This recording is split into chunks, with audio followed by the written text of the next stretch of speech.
Welcome back to the Vanessa G Fitcast. I'm Vanessa Gillette, and here with me is, as always, Omar Pozos. What's up, you guys? I'm going back to the what's up, you guys, because some of our friends gave me some grief for it. So shout out to Sarah. Here you go. Well, Omar, I'll put it back on you then. What's up? How are you? I'm doing great. I'm very, I feel like I'm on like this high and just very motivated. We just had obviously our first ever VGFN retreat. Woo! So that's where, babe, that's where you have to hit the pause. Yeah.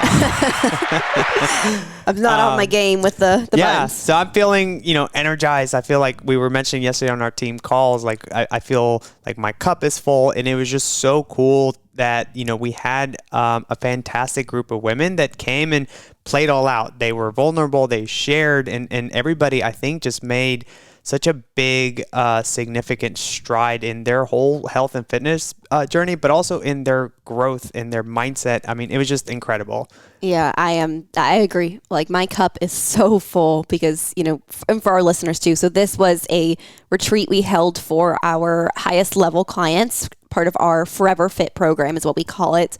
And it was incredible to have these women come in from all over the country. And, most of them hadn't ever met each other before, other than, being able to virtually here and there, sometimes chat, sometimes getting on our team coaching calls and whatnot. But to be able to actually get in that room, come in, just feel just surrounded by women who, despite having different age groups, different careers, different backgrounds, these women all came together and left with just these incredible bonds, incredible connections. And it makes me feel I feel like I'm so getting fulfilled. goosebumps just kind of talking about it again. I know. But, I wanted to I'm glad you brought that up, because that's really what inspired me to want to record this episode is, as we were at this retreat and I was kind of stepping back and I was thinking about it, because I've been to many of those types of things in the past as an attendee. Like, I've been to retreats, I've been to just different types of like group settings like that before. And something that I used to really struggle with, and I've talked about this before in different episodes of that, I used to struggle with binge eating. I had binge eating disorder in college. I went to therapy for it. Like, I really struggled with these things. And I've talked about that before, of course, but in those types of settings, when I'd be around a group of people, especially people that, I wanted them to like me. I wanted to be just enjoying myself. Like you felt part of the group kind of thing? Exactly. Yeah. I would typically find myself in this just routine, I guess you could say, where I would undereat in the times when I was eating around other people. Like, I would probably be, restricting a little bit here and there, like a little bit just self-conscious of how much I'm eating, and I might just not eat as much of certain things. And then at night, typically, if I had my own room or something along those lines, I would then take the snacks or the desserts or the different things, and I would eat them alone in my bed, and I would overconsume them. I would binge. I would eat until I felt sick sometimes, and I would just feel guilty as I'm eating these things. I would feel terrible as I'm doing it, as I'm in that state. There was that voice in my head that was like, don't do it. Stop eating. Like, you feel gross. You feel stuffed. Like, you feel uncomfortable. Like, stop putting the food in your mouth. It doesn't even taste good anymore. And yet I would still continue to do it anyway. And those memories from those moments are so burned in my head because of those terrible emotions that I felt, of the guilt and the shame and just physically uncomfortable that night and the next morning. Of course, I wouldn't sleep well after over-consuming food. Yeah, I bet. And so all of that to say, it was really cool when I took a step back and I kind of reflected and I was like, wow, here I am in this type of scenario. Of course, I'm the one putting it on this time. This was at the retreat. Yeah, at the retreat this past weekend. And I'm thinking, man, it wasn't that long ago, it wasn't that many years ago that I would have gone into a situation like this and I would have come out feeling terrible because I would have binged at night. Yeah. And now in these types of situations, it doesn't even cross my mind. Now I know how to eat to fuel my body. I can be surrounded by all these different amazing foods. We had an incredible in-house chef. Shout out to Chef Mike.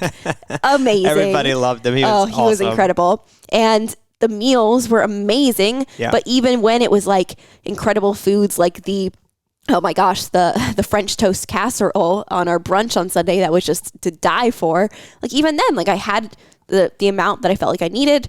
And even though it was delicious and it was like super palatable, and I definitely could have overindulged on something like that, I was able to listen to my body and say, oh, you know what? I'm full. I'm good. I'm satisfied. Time to move on and connect with people and do the other things. Yeah, absolutely. And honestly, I think that it was across the board. It felt like everybody was on that same page, where there was an amazing spread of food. There was fresh fruit, there was bacon, eggs, French toast casserole, and it was just so good. And then at the end of, Saturday night, where everybody was like, you know what, let's go look up what flavors of crumble cookies are out this week. And everybody's like, oh no, crumble, here we go. So I think some of the girls ended up ordering some of the crumble cookies, and I don't know, there were probably like 24 cookies in there for a good group of people. But everybody, we split up the cookies. Everybody had their fair share of them. We enjoyed it. We made experiences. And I think the next morning when we ended up tossing the leftovers, there were still a good bit of cookies left, but everybody, just enjoyed the experience, and the cookies were just there for us to enjoy. But it wasn't that everybody was focused on the food itself. It was just a very different atmosphere. And for a guy, for me, that, I have had issues with binge eating before as well, it's very rewarding, and it's just a great eye-opening experience, because I can see that, there are ways to navigate and get out of this hole of just, feeling like you have to eat everything and anything just because it's in front of you, right? Yeah, and that's why I'm so freaking proud of like the environment we've created in this group of women, and how we've been able to teach them how to understand fueling your body, and like being able to find that line between giving your body enough of the right nutrients to support your health, your longevity, your hormones, and, achieving the body composition you want, but also having that balance to where you can enjoy the crumble cookies with your friends. You can drink the alcohol at night. Of course, drinks, we had a couple drinks. Like you can live life and you can have these things without it being just like one or the other. You can have both. That's what our women are doing. That's what our clients are doing. That's what we do. And that's why I wanted to have this podcast episode, because I know binge eating is so freaking common. It's not talked about enough. It's really, it happens a lot in the dark for women, because I know there's a lot of shame and guilt around binge eating. Technically, I think the definition of binging itself is just the consumption of large quantities of food in a short period of time. And it is, of course, typically associated with binge eating disorder. But I also want to be clear that you can be someone who is struggling with the act of binging, the behavior of binge eating, without necessarily having a diagnosed clinical binge eating disorder. A lot of women, like I was saying, it's hard for them to distinguish if they are just overeating at times, or if they are, in fact, struggling with binge eating. Because, a lot of times they're embarrassed. They don't talk about it. And there's just not a lot of conversation out there about this topic. And so I think a lot of women just aren't able to even recognize or become just aware of the fact that they do potentially have a problem. But the way, I believe it was on Mayo Clinic, I looked up to just get my wording nice and clear here. It was stated that you may have binge eating disorder if for at least once a week over the past 3 months you have binged. And binge eating disorder means you have at least 3 of these symptoms below while binging. And these symptoms are: 1, eating faster than normal; 2, eating until uncomfortably full; 3, eating large amounts of food when not hungry; and 4, eating alone because of embarrassment; and 5, feeling disgusted, depressed, or guilty afterward. So again, if you're experiencing 3 of these symptoms while binging, and this is happening for you around once a week, maybe more, then that would technically fall under this actual binge eating disorder. So let me ask you this, Vanessa, because, this is something that, like I said, I've kind of had some experiences with. It hasn't been anything to where, it's been super serious to me, meaning like it hasn't, prevented me from kind of continuing to go, make progress towards my goals or anything like that. But like when it comes to binge eating, would you say like eating, I don't know, like once a week or every once in a while, like is that okay? Or is it, I guess, quote unquote bad? Or what are your thoughts on that? You're asking, is binge eating once a week okay? Yeah. So I want to be clear here too, that there's really not, and I think that people do confuse binging with overeating quite a bit. And there is, overeating here and there occasionally is normal, within our American society of like the way Americans eat. We're definitely overserved food at restaurants. Our holidays and different like activities and things largely revolve around foods. Like it's normal to eat past the point of fullness. What is not normal is when you pass that point of fullness and you feel really negative emotions, you're feeling really guilty, and you continue to eat almost in a way of wanting to like punish yourself. Almost of like, and this is for me, this is what my experience was with binge eating. And I know this is not everybody's experience, but I know this might resonate with some women. So that's why I want to share. But for me, when I was really deep in my binge eating disorder, it definitely was characterized by eating in secret, typically at night, typically in my bed.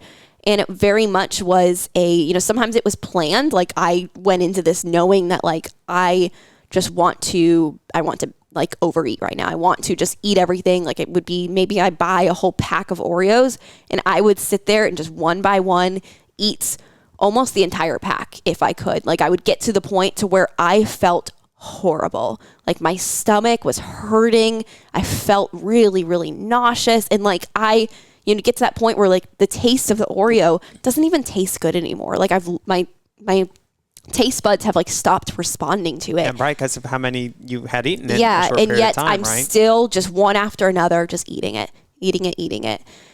That's unhealthy behaviors. And it's unhealthy because it's mentally really, really hard on you. This is going to come with a lot of just negative self-talk. You're going to, physically you feel really bad. And the way that your mind interacts with the way your body feels, like those two are going to work in tandem together. So if you physically don't feel well, you mentally aren't going to feel well either. And then same thing of if you are, mentally not feeling well, like maybe you're really stressed about work, maybe you're dealing with other things in your life. Now you're medicating with just eating all this food. Now physically you aren't feeling well. Now you're going to feel even worse. And so that's where you can end up in that spiral. And that's why, to circle back here and answer your question, no, it is not okay to be binge eating even once a week. But I don't want anybody to feel shame if they currently are binge eating, once a week or maybe more, maybe less, however often that is. I'm not saying that for you to feel shame. I'm saying that for you to have the awareness that it's okay to ask for help. And it's okay to recognize that like maybe there is something you're struggling with and it's okay to ask for help. Yeah. And I love that perspective because at the end of the day, you can't fix what you're not aware of, right? So you having the awareness of you recognizing that, hey, maybe these habits aren't the healthiest or aren't the best thing for me, and getting that help or getting that, just, I guess, awareness to start working on improving those thoughts or those behaviors is kind of what, will make the difference. And I'm curious for you, and I'm kind of putting you on the spot here. Like, what do you think, like, what were the things that led you most to binge eating? Was it stress? Was it like anxiety, or what was it that kind of caused it for you?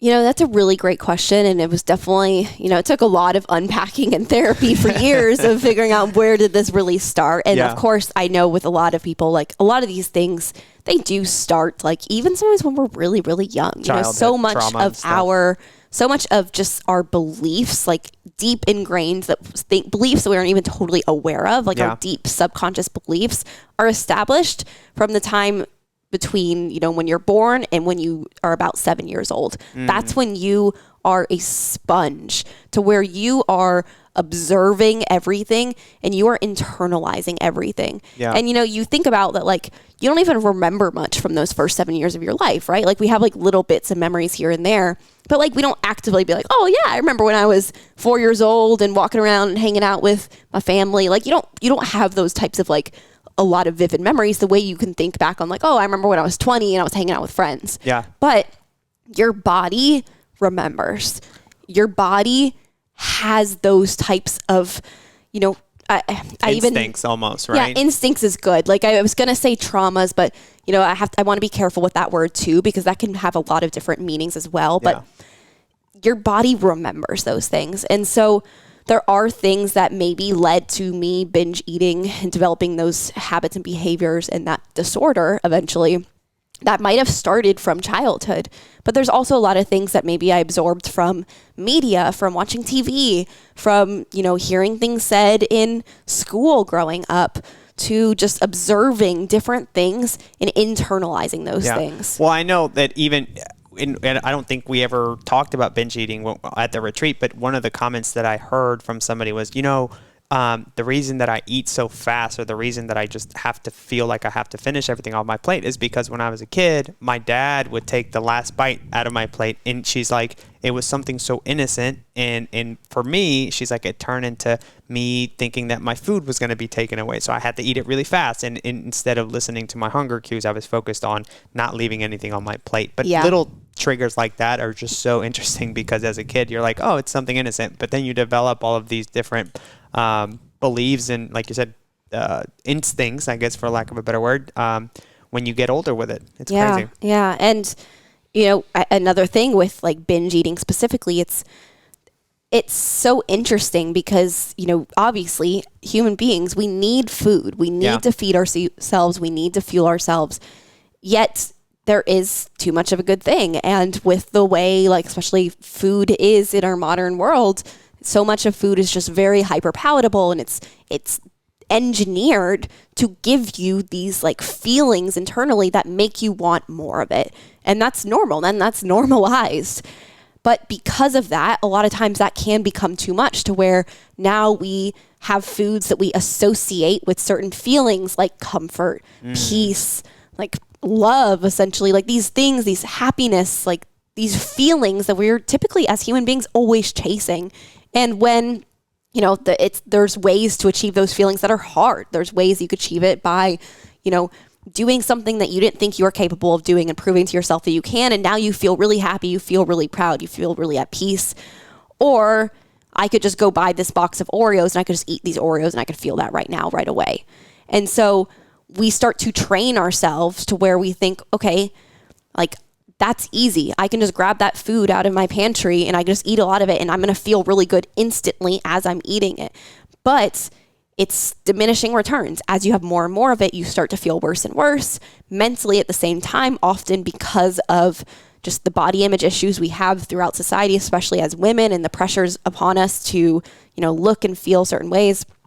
Like, there's also the guilt that comes with, oh no, I'm eating this thing that I know is, really high in calories, and I know that calories are bad.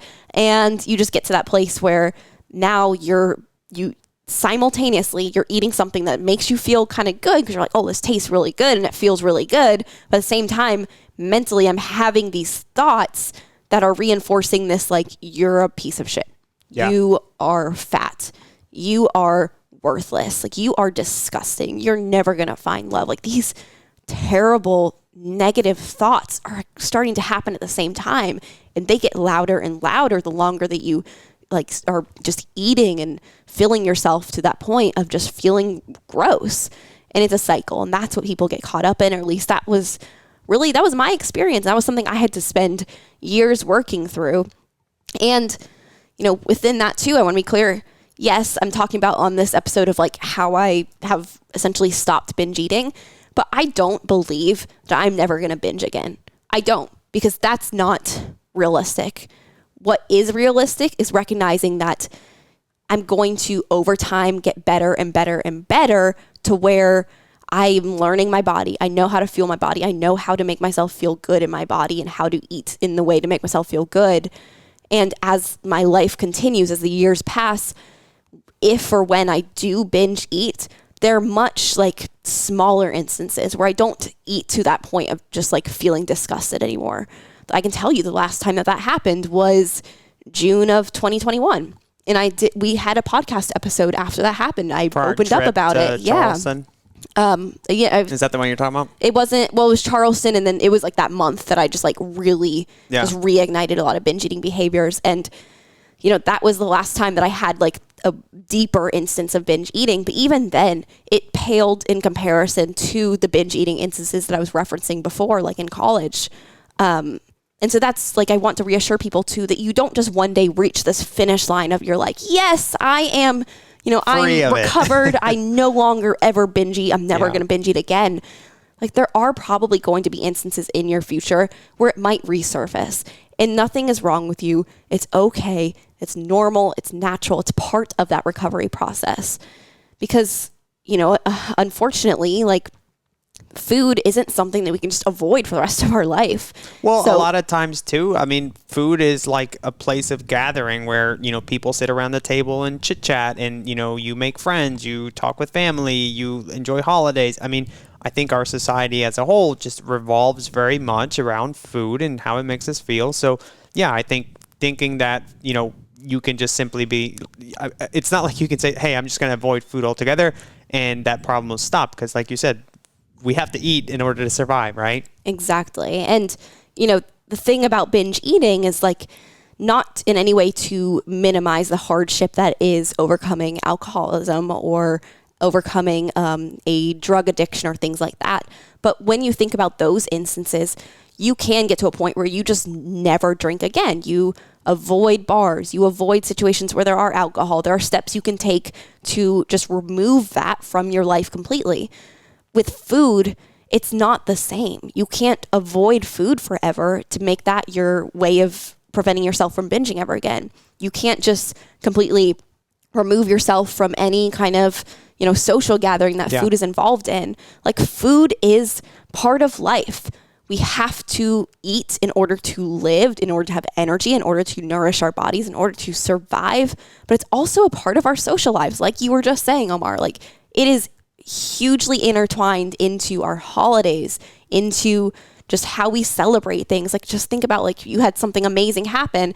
You're probably going to get maybe like some cupcakes or cookies or something to celebrate, like, or anniversary, you go to dinner, birthdays, you're like, hey, let's go out to eat somewhere fun. Exactly. Like, food is a celebration. Yep. So we can't, solve our binge eating disorder by just saying I'm never going to eat again. We have to learn how to stare that binge eating tendency in the face and say, that is not part of me anymore. Like, that is not my identity. I am no longer the girl who struggles with binge eating. I am someone who is in control of my behaviors around food, and I am someone who loves my body and wants to nourish my body and wants to treat it well by not binging anymore. I love that perspective. It's fueling your body, right? It's you really learning how to best fuel your body to help you reach your goals, and just having that mindset, I think, is a big change in how you can go about, discovering some of these things. Yeah. And so really coming full circle too of, like, that's why I'm really, really proud of myself of looking back and like, wow, last weekend, like, that was the type of scenario where years ago I would have been really triggered in that. And this time around, that never even crossed my mind. Did not cross my mind until I was thinking about this today. And that's why I wanted to do this episode, because it's no longer part of who I am. It's no longer something I struggle with. And I'm just, I'm really proud of how far I've come. And I'm really proud that we are creating a community of women that doesn't promote that type of behavior. Or restriction or anything like that. They can eat the crumble cookies and feel good about themselves. They can drink the alcohol and feel good about themselves. They can feel comfortable knowing that they can do those things. And they can use the tools, the education that we provide to also know how to actively work towards fueling themselves appropriately to reach their individual goals. Yeah. So tell us a little bit more of what it is that you did to kind of help you, like you said, work on that dimmer of improving and getting closer to, getting to the bottom of this thing. Yeah. And I love that you just referenced the dimmer switch analogy. That's my favorite analogy. I've used this a lot before with talking about just like nutrition and diets and different things that, it's not a light switch. It's on and off. It's a dimmer switch. Sometimes it's dimmed down. Sometimes it's dimmed up a little bit. Yeah. But that's how it is with binge eating too. The goal is just to make it happen more and more infrequently, and to make the binge eating instances happen to less and less of a degree, to where eventually it's almost never happening. And if it does happen, it's just like a little blip in your eating radar. It's hardly a binge anymore. That's where we want to get to. So what are the 3 things that I have done to get to this place to where I no longer struggle with binge eating and I know how to fuel my body? Well, number 1, I let go of food rules. This one is huge, and I wanted to start with this because I swear every single diet and just like program and different things I see out there, they all have food rules involved, meaning like you can eat this, but you can't eat that. Like, here's a list of foods that are good and here's the list of foods that are bad. Like, here's your meal plan of things that you're allowed to eat until you reach your goal. And or like, these are like the points that you have to, earn in a certain day by eating these types of foods and avoiding these type of foods. Yeah. And it's like, food is food. Or like, you're not allowed to eat gluten. You're not allowed to eat dairy. You're not allowed to eat refined sugars. You're not allowed to eat this. Like, there's so many rules. Yeah.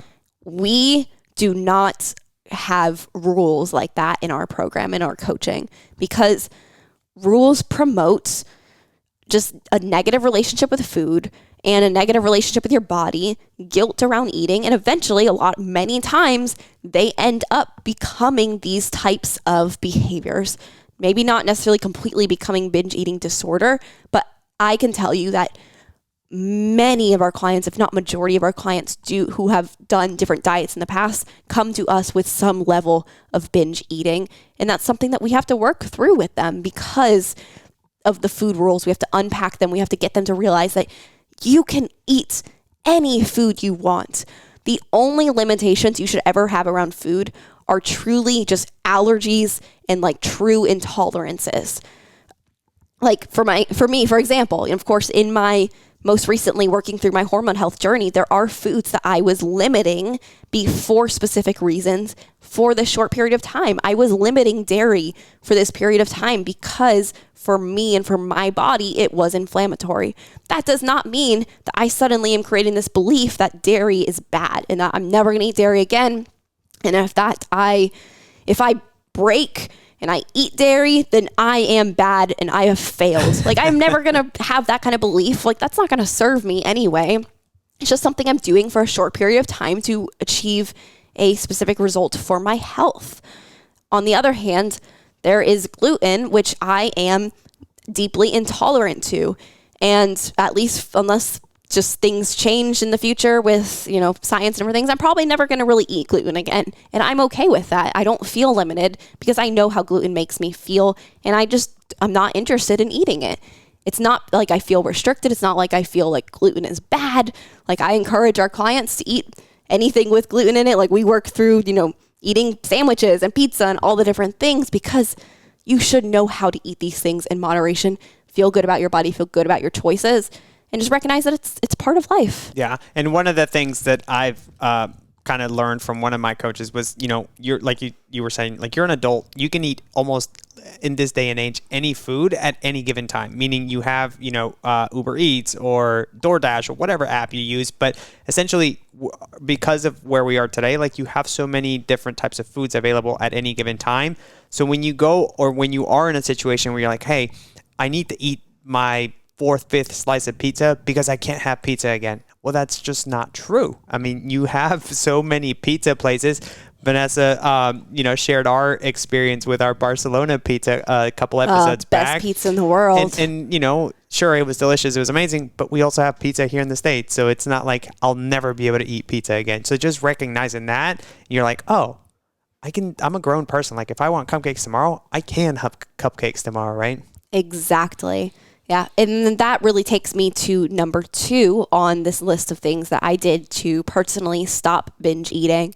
Number 2 is the flexible reverse dieting system. So this is something that we actually take our clients through. Really probably about 95% of our clients start with our flexible reverse dieting system. And that is where we take them through a process of incrementally and very intentionally increasing the amount of food we're eating and increasing from a point of getting the right amounts of nutrients, the right amount of macronutrients and micronutrients and calories as a whole. And the reason we go about this is because we need our bodies to feel safe.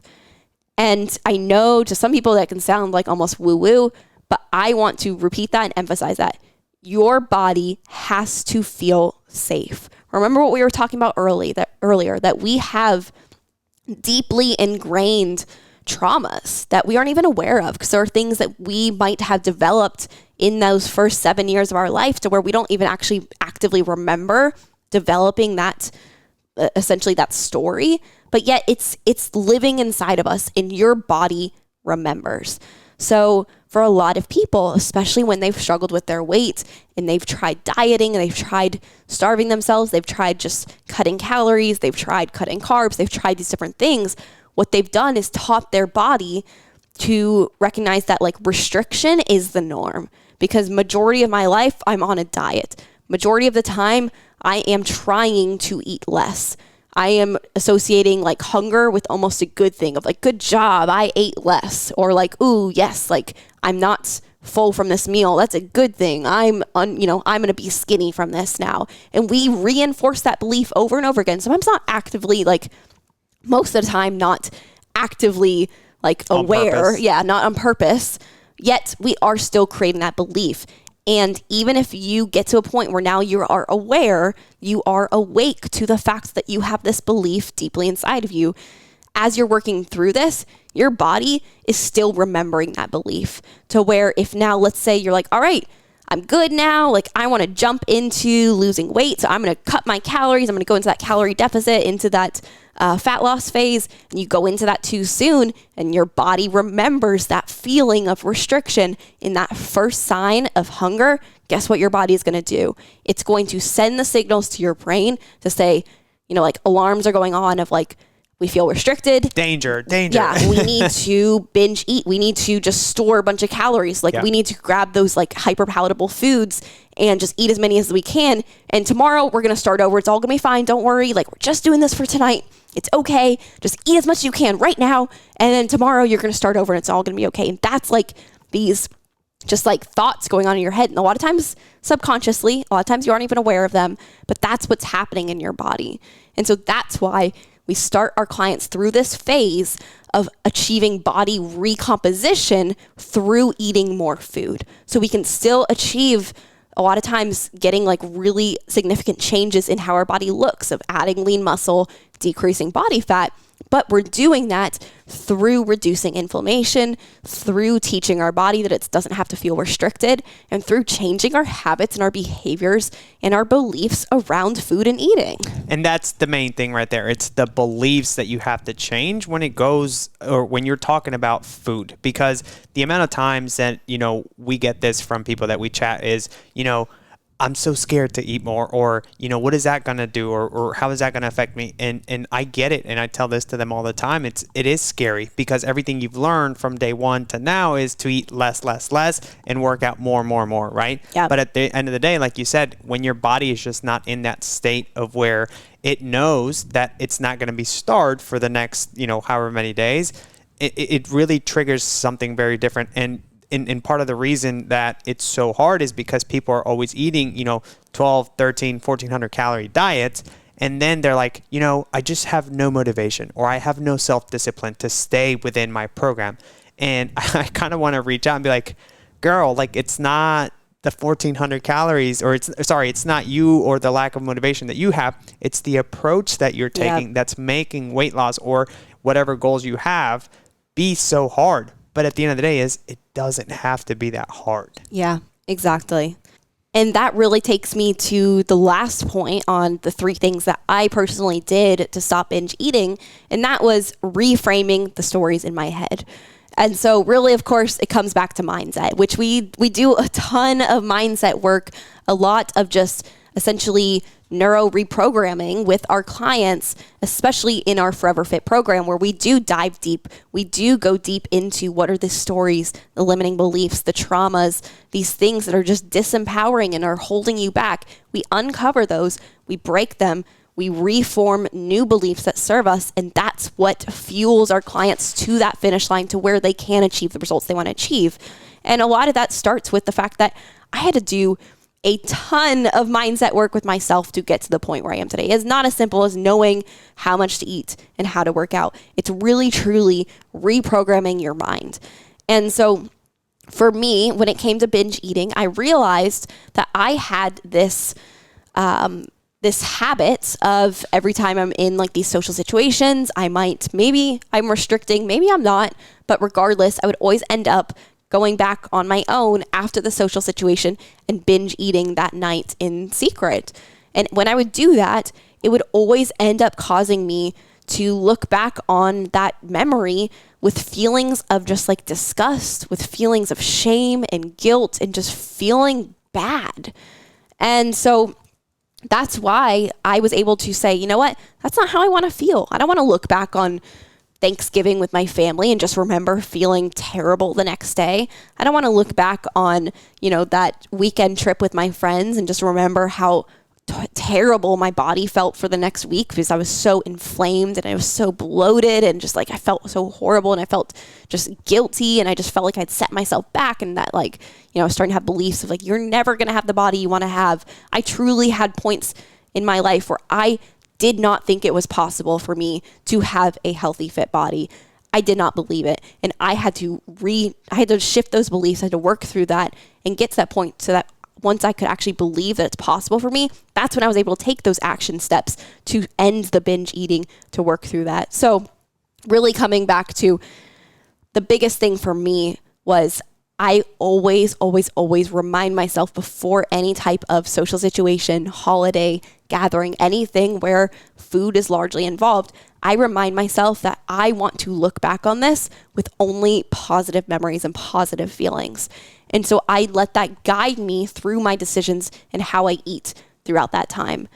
I love that. That's a great point. And I never even thought about the emotions that you start to, save, I guess, or have around certain events or holidays or anything like that. But, the other thing too is, people hire doctors for, when they're not feeling well. People hire, people to cut their hair, or you hire somebody to fix your car or do this. Like, why would you not hire somebody or really speak to somebody that knows how to help you navigate through all this stuff, right? And put yourself in a community with other people that are going through the same stuff so that you can see that you're not alone in this whole journey, right? And I think that's honestly what makes everything so powerful for you to be like, hey, I can lean on this person because she understands me, or I can talk to this person about what I'm going through because they're going through the same thing, or they may have gone through the same thing and they're on the other side of it. And if I want to get to the other side, in the fastest way possible without having to have all these hardships or creating all these negative memories is, do something that makes you a little uncomfortable and talk to somebody that knows what they're doing. Yeah. So, step number one, if you are struggling with these things, if maybe this episode even brought awareness to you of like, you didn't realize that you struggle with binge eating and you are recognizing that within yourself now, I am telling you the best possible step you can take is hiring a professional, a coach who specializes in this area to help guide you through those steps of working through that. And I am a huge believer in therapy and in mindset work and different things as well. So I would encourage you, if possible, work with a therapist, work with a life coach, work with someone who really also can help you through those things, because we do a ton of mindset coaching. But I also want to emphasize that there is a time and a place for seeking professional help from a therapist, a mental health counselor as well.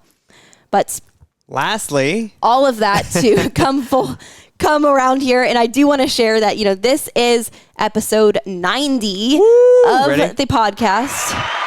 I hope it's not too loud for people. They're probably like, what the heck? We are coming to episode 100, and to celebrate over these next 10 episodes, we are offering a giveaway for a $250 gift card to Amazon. There is a lot that you could buy. $250, man. Heck with yes. Thanksgiving or Christmas coming around, I'm like, that could be, 2-3 people that you buy Christmas gifts or for. you could just buy gifts for yourself.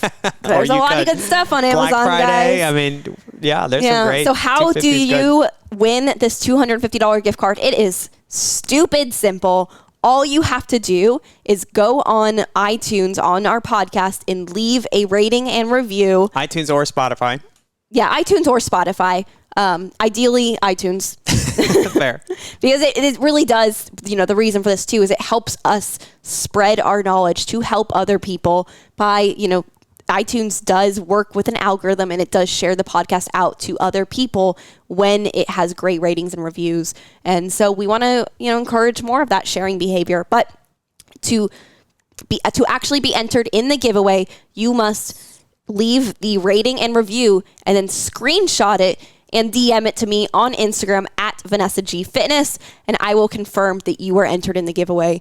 And we'll keep you updated, guys, on how many entries we're getting, but I will be interested to see if people actually enter this. You might have a really, really good That's exactly what I was going to say. People chance of winning. Usually enter these giveaways, so if you are, And the more times you do it, the more chances you have to win. You're probably one of the few that will do it. So your chances of winning are very, very likely. Yeah, there you go. If you leave a review on both iTunes and Spotify, that's 2 entries for you. Yes. So you could double your chances there. But that is all for us this week. Thank you so much for listening. We will be back next week. See you guys.